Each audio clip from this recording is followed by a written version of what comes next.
2024 সালে এসে আমরা একটা ট্রেন্ড দেখতে পাচ্ছি। ট্রেন্ডটা হচ্ছে বড়রা ছোটদের কাছে ধরা খেয়ে যাচ্ছে। যেমন কিছুদিন আগে এক ছেলে ছাগল কিনতে গিয়ে তার বাবা যে দুর্নীতি করে তাকে ধরিয়ে দেয়, এবং এরপরে একটা ছাত্র আন্দোলন থেকে একটা গভর্নমেন্টের পতন হয়। আমাদের মার্কেটেও কিন্তু ছোট ছোট কোম্পানির অনেকগুলো মনিটর বড় বড় কোম্পানিদেরকে হাতে হেরিকেন ধরিয়ে দিচ্ছে। প্রাইস এবং কোয়ালিটিতে মার খেয়ে যাচ্ছে অনেক নামকরা কোম্পানি। বছরের পর বছর যারা একই ফিচার সমৃদ্ধ মনিটর বাজারে বিক্রি করে আসছিলেন তারা অনেকেই খেয়েছেন ধরা। ছোট ছোট যে সকল কোম্পানি অ্যাগ্রেসিভ প্রাইসিং এবং নতুন নতুন ফিচারের কথা বলছিলেন তাদের মধ্যে অন্যতম হচ্ছে ডাহুয়া। আজকে আমাদের কাছে ডাহুয়ার একটা নতুন মনিটর আছে, যেই মনিটরটার সাথে তারা একটা ইন্টারেস্টিং ক্যাম্পেইন লঞ্চ করেছে, সেটা হচ্ছে 0 পিক্সেল ওয়ারেন্টি। ডাহুয়া ক্লেম করতেছে তাদের মনিটরে আপনি যদি কেনার 30 দিনের মধ্যে একটা সিঙ্গেল ডেড পিক্সেল পান তাহলে তারা এন্টার মনিটরটা চেঞ্জ করে দেবে, যেটা অধিকাংশ কোম্পানির ক্ষেত্রে আগে স্ট্যান্ডার্ডটা ছিল 3টা ডেড পিক্সেল। এই স্ট্যান্ডার্ডটা আরো কমে আসছে, দ্যাট মিনস আমরা ইউজাররা আরো বেনিফিটেড হব। অনেকেই আমাদের চেনা পরিচিত রয়েছেন, আমাদের গ্রুপে রয়েছেন, যারা একটা ডেড পিক্সেল নিয়ে বা 2টা ডেড পিক্সেল নিয়ে বহু বছর অপেক্ষা করছেন আর একটা ডেড পিক্সেলের আশায়। যদিও ডাহুয়ার এই ওয়ারেন্টি পলিসিটা তাদের অন্যান্য মনিটর মডেলের ক্ষেত্রে খাটবে না, খাটবে শুধু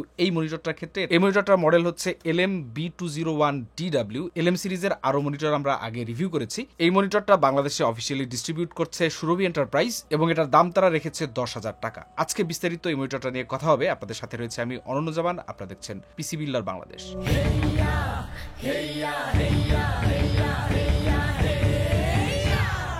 দুর্গমগিরি কান্তার মরু দুস্তর পারাবার হে, লঙ্ঘিতে হবে রাত্রি নিশীতে যাত্রীরা হুঁশিয়ার। দুর্গমগিরি কান্তার মরু দুস্তর পারাবার হে, লঙ্ঘিতে হবে রাত্রি নিশীতে যাত্রীরা হুঁশিয়ার। যাই হোক, শুরু করা যাক কম্পিটিটর অ্যানালাইসিস দিয়ে। 10,000 টাকার মনিটর সেগমেন্টে কম্পিটিশনে থাকছে ভ্যালুটপ S22 IFR 100 আইপিএস মনিটর 9,900 টাকা 100 হার্জের। পিসি পর PCG M22 GW 100 hertz IPS 10,670 টাকা দাম। SR EK220Q E3BI IPS monitor দাম 10,560 টাকা। ভ্যালুটপ S22 VFR 100 হার্জের মনিটর, এটাও দাম হচ্ছে 10,090 টাকা। ডাহুয়া DHI LM22 C201P এটার দাম হচ্ছে 10,960 টাকা। ভিসনিক VA2215H 100 হার্জ, এটার দাম হচ্ছে 9,700 টাকা। UNV MW LC22IS 100 hertz IPS দাম হচ্ছে 8,500 টাকা। ওয়ালটন WD215i10 100 হার্জ, এটার দাম হচ্ছে 8,999 টাকা। এবং অবশেষে MSI Pro MP225 100 হার্জ, এটার দাম হচ্ছে 10,800 টাকা। বর্তমান বাজারে আইপিএস 100 হার্জের যতগুলো মনিটর রয়েছে মোটামুটি সবগুলোই লিস্ট করার চেষ্টা করা হয়েছে এখানে। চলুন এবার এই মনিটরটা আনবক্স করে ঘাটাঘাটি শুরু করে দিই। বক্স কন্টেন্ট হিসেবে থাকছে বরাবরের মতো কিছু পড়াশোনার কাগজপত্র, যেটি দূরে ফেলে দিয়ে দেখতে পাচ্ছি মুরগির পায়ের আদলে তৈরি বেস প্লেট ও স্ট্যান্ড, রয়েছে HDMI কেবল, পাওয়ার অ্যাডাপ্টার, তার নিচে থাকছে আকাঙ্ক্ষিত মনিটর। আজকের অ্যাসেম্বল প্রসেস টুললেস হতে যাচ্ছে না। অ্যাসেম্বল করতে আমাদের স্ক্রুড্রাইভারের প্রয়োজন হবে। প্রথমে স্ট্যান্ডকে নির্দেশিত স্থানে স্ন্যাপ ইন করতে হবে, দেন বেস প্লেটকে স্ট্যান্ডের সাথে স্ক্রু ইন করুন। অ্যাসেম্বলিং শেষ। ডাহুয়ার এই মনিটরটা বিল্ডের কথা বললে প্লাস্টিকের বিল্ড, কিন্তু স্ট্যান্ড ও বেস প্লেট সম্পূর্ণ মেটালের। আউটলুকের কথা বললে এন্ট্রি লেভেলের যেসব মনিটর রয়েছে তাদের মতোই টিপিক্যালি ওয়ালটন, ডাহুয়া, পিসি পাওয়ারের মতো মনিটরগুলো একই রকম দেখতে। এইবার মনিটরটার ওভারভিউ দেওয়া যাক। শুরু করা যাক ব্যাক সাইড থেকে। প্রথমেই চোখে পড়বে ডাহুয়ার বড় করে ব্র্যান্ডিংটা, দেন নিচের দিকে মনিটরের সার্কিট এরিয়া বা পিসিবি এরিয়া, উপরের দিকে 2টা এয়ার ভেন্ট এবং মিডলের 2 সাইডে 1 ওয়াটের 2টা স্পিকার রয়েছে।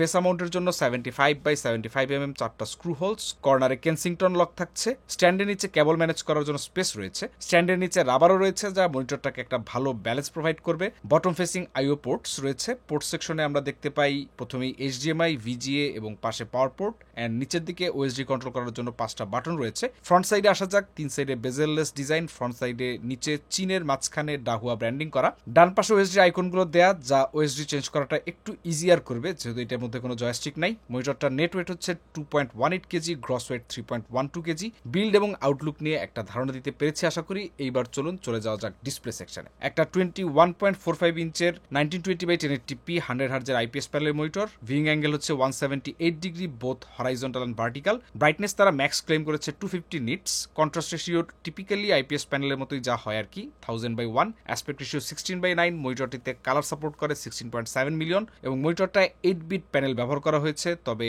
এইটা মাস্ট 6 বিট প্লাস FRC। ওয়েবসাইটে ক্লিয়ার লেখা নাই, কিন্তু এই প্রাইস রেঞ্জে তো পিওর 8 বিট প্যানেল দেওয়ার কোনো প্রশ্নই আসে না। Response time max 1 ms MPRT বলা হচ্ছে। এই সেগমেন্টে 1 ms দেখা যায় না সহজত, এবং আমাদের কাছে যেহেতু রেসপন্স টাইম মেজারিং টুল নাই, সো এইটা নিয়ে পরিষ্কার কোনো কিছু বলার আসার কোনো ওয়ে নাই, বাট এটা 1ms হওয়ার কোনো সুযোগ থাকার কথা না। অ্যাডিশনাল ফিচারের কথা বলতে গেলে এখানে থাকছে anti blue light design, eye protective, cost effective plastic housing. Adjustment ফিচারের কথা বললে শুধুমাত্র -5 থেকে 15 ডিগ্রি পর্যন্ত টিল্ট করা যায়, আর কোনো অ্যাডজাস্টমেন্ট ফিচার নাই। সিই এবং এফসিসি সার্টিফিকেশন রয়েছে এই মনিটরটায়, দুইটার ফুল মিনিং আপনারা গুগল করে দেখে নিন। পাওয়ার কনজাম্পশনের কথা যদি বলি তাহলে মিনিমাম পাওয়ার কনজাম্পশন হচ্ছে 0.5 ওয়াট থেকে অ্যাভারেজ পাওয়ার কনজাম্পশন 22 ওয়াটের আশেপাশে। স্পিকার দুইটা আছে, আগেই বলছিলাম স্পিকারের লাউডনেস নিয়ে কথা বললে তেমন একটা লাভ নাই, কারণ খুবই বেসিক, নীরব পরিবেশে ব্যবহারযোগ্য, কিন্তু নয়েজযুক্ত প্লেসের সাউন্ড শুনতেই কষ্ট হবে। এরপরে কালার অ্যাকুরেসি টেস্ট, আমাদের পুরানো স্পাইডার 5 এলিট টুলটাকে আমরা ব্যবহার করছি এখানে। ডিফল্ট অবস্থায় স্ট্যান্ডার্ড মোডটা দেয়া থাকে মনিটরটায়। স্ট্যান্ডার্ড মোডে 97% sRGB, 76% Adobe RGB, 76% DCI P3 এবং 72% NTSC পেয়েছি, এবং আমাদের অ্যাভারেজ ডেল্টা ই ভ্যালু ছিল 1.55, ম্যাক্স RTS মোড পেয়েছি 3.04। এখন এইখানে নাম্বারগুলা not the best, definitely 100% sRGB আমাদের স্পাইডার কেন জানি না ক্যাপচার করতে পারে নাই। অধিকাংশ এই বাজেট রেঞ্জে আমরা হরহামেশায় মনিটরগুলোকে 100% sRGB রিচ করতে দেখি, এবং বাকি যে কালার গামুটের স্কোরগুলো রয়েছে তাতে বোঝা যায় যে এইটার প্যানেলটা ডেল্টাই যদিও 1.55 বলতে পারেন মোটামুটি কালার অ্যাকুরেট, খুব বেশি বুস্টেড কালার কিন্তু না।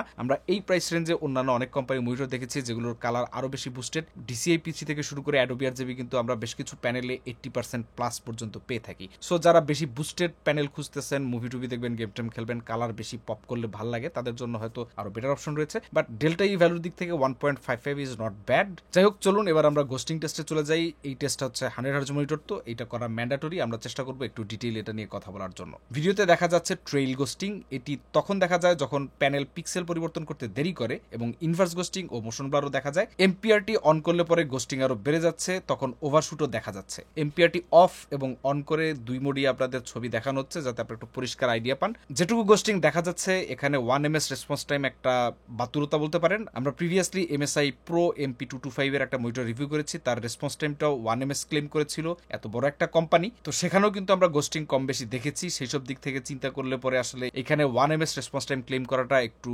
ডিসিভিং বলতে পারেন। বড় বড় কোম্পানির কাছ থেকে এই ধরনের ডিসেপটিভ কথাবার্তা যতটুকু কম আমরা শুনতে পারবো ততই আমাদের ব্র্যান্ডের প্রতি ভরসা থাকবে। এইসব আউলফল কথাবার্তা বললে কিন্তু বড় কোম্পানি আর লোকাল কোম্পানির মধ্যে বিশেষ তফাৎ থাকে না। এরপর আমরা মনিটরটার মধ্যে ব্যাকলাইট ব্লিড টেস্ট করেছি, খুব একটা ব্লিড কোথাও আমরা ওইভাবে আইডেন্টিফাই করতে পারি নাই, বাট গ্লো ডেফিনেটলি ছিল। আইপিএস প্যানেল যেহেতু গ্লো তো থাকবেই, তবে গ্লোর পরিমাণ অত্যাধিক বেশি এমনটাও মনে হয়নি। আমাদের ইউজার এক্সপিরিয়েন্স ভালোই ছিল কন্টেন্ট ওয়াচিং এ এন্ড বিলো অ্যাভারেজ গেমিং এ, এবং কিছুক্ষণ আগে আমরা গোস্টিং ভালোই ছিল, 1ms এর মতো ছিল না, এটা বলেছি আগে। এর থেকে হায়ার ছিল, সম্ভবত এটা 5 থেকে 6 এর আশেপাশে হওয়ার সম্ভাবনা, কিন্তু গেমিং করাই যাবে না এমন না, করা যায়, ক্যাজুয়াল গেমিং এ প্রবলেম হয়তো হবে না। এবং স্ট্যান্ডার্ড মোডে মনিটরটা বেশ ডিসেন্ট ব্যালেন্সড কালার আপনাকে প্রোভাইড করতেছে, এবং ইউজার যে প্রোফাইলগুলো রয়েছে তার মধ্যে স্ট্যান্ডার্ড মোডের কালারটাই আমাদের কাছে বেস্ট মনে হয়েছে। ওএসডি সেটিংস একদম নর্মাল ছিল, ছোট করে ওভারভিউ দিলে picture, image, colour temp, OSD settings, reset, misc option রয়েছে। 6টা পিকচার মোড রয়েছে, standard, movie, game, FPS, RTS, text, এছাড়াও ফ্রিসিঙ্ক, ওডি, এমপিআরটির মতো ফিচারও রয়েছে। এখন এক নজরে যদি আমরা এই মনিটরটার প্রোজ এবং কনস গুলো দেখে নিই। ওয়ারেন্টি 3 বছরের রয়েছে। এখন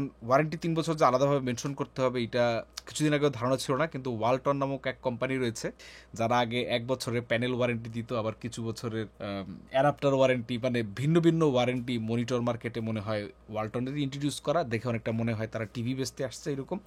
পরে জনগণের চাপে এবং সদিচ্ছা বলাটা একটু কঠিন হয়ে যায়, তারা ওয়ারেন্টি পলিসি চেঞ্জ করে কিন্তু 2 বছরের মতো নিয়েছে যতদূর শুনেছি। সো 3 বছর ওয়ারেন্টি কেউ দিলে এখন সেটাও মেনশন করতে হচ্ছে। দ্বিতীয়ত হচ্ছে 0 ডট পিক্সেল ওয়ারেন্টি, যেটা অর্থাৎ কোনো একটা সিঙ্গেল যদি ডেড পিক্সেল আপনি পান মনিটর কেনার 30 দিনের মধ্যে, তাহলে আপনি এটা চেঞ্জ করে নিতে পারবেন, দ্যাটস এ গুড থিং। তবে ডাহুয়া যদি তাদের অন্যান্য মনিটর লাইন আপেও এই ওয়ারেন্টি পলিসিটা অ্যাপ্লাই করে দ্যাট উড বি গ্রেট, এবং তাদের যে কম্পিটিশন রয়েছে অন্যান্য বড় বড় কোম্পানি বলেন, ছোট ছোট কোম্পানি বলেন, তারাও কিন্তু তখন এই ধরনের ওয়ারেন্টি পলিসি দিতে কিছুটা হলেও ফোর্সড হবে। So overall it's a good move. সর্বশেষ হচ্ছে মনিটরটা সাদা। সাদা জিনিসের প্রতি অনেক আবেগ থাকে, যদিও আমার বুঝে আসে না যে এইখানে সামনের দিক থেকে আপনি চিন ছাড়া কি বা দেখতে পারবেন। প্যানেলের সাদা কালোতে খুব একটা ম্যাটার করে না, বাট একটা সময় ছিল কম্পিউটার মার্কেটে যখন সাদা প্রোডাক্টের দাম থাকতো কম, কালো প্রোডাক্টের দাম থাকতো বেশি। দিনটা বদলেছে, এখন কালো প্রোডাক্টের থেকে হোয়াইট প্রোডাক্টের দাম বেশি। তবে এই ক্ষেত্রে এই মনিটরটার প্রাইসিং খুব বেশিও বলা যাচ্ছে না, মোটামুটি ডিসেন্ট কম্পিটিটিভ প্রাইস রেঞ্জেই রয়েছে। সো যাদের সেট আপ হোয়াইট তারা হয়তো হোয়াইট মনিটর প্রেফার করলেও করতে পারেন। কনসের কথা যদি বলি, এটার মধ্যে একটা ভিজিএ পোর্ট আছে। ভিজিএ পোর্ট থাকা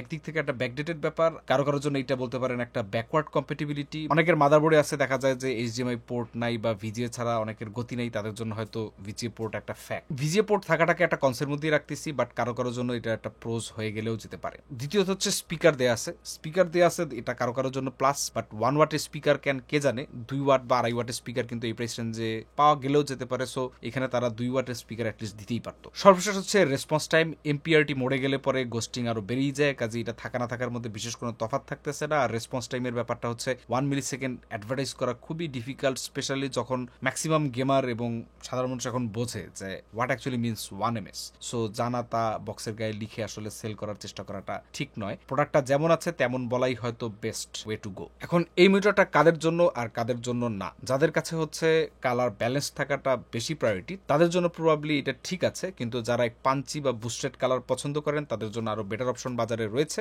এবং হোয়াইট মনিটর যাদের কাছে একটা ফ্যাক্ট, তাদের জন্য তো অবশ্য খুব বেশি অপশন বাজারে নাই। বাট যদি গেমিং আপনার প্রায়োরিটি হয় তাহলে কিন্তু গোস্টিং এখানে ভালো পরিমাণেই রয়েছে এবং 1 ms এমপিআরটির অভিজ্ঞতাটা আমাদের জন্য সুখকর হয় নাই। So white monitor, balanced colour, 30 days 0 dot pixel warranty, এগুলো যাদের কাছে বেশি আপিলিং বা দরকারি মনে হয় তাদের জন্য এই মনিটরটা একটা অপশন হিসেবে থাকলো, আর বাকিদের জন্য অন্য অপশন রয়েছে বাজারে। দেখা হবে পরে কোনো ভিডিওতে, সেই পর্যন্ত আল্লাহ হাফেজ।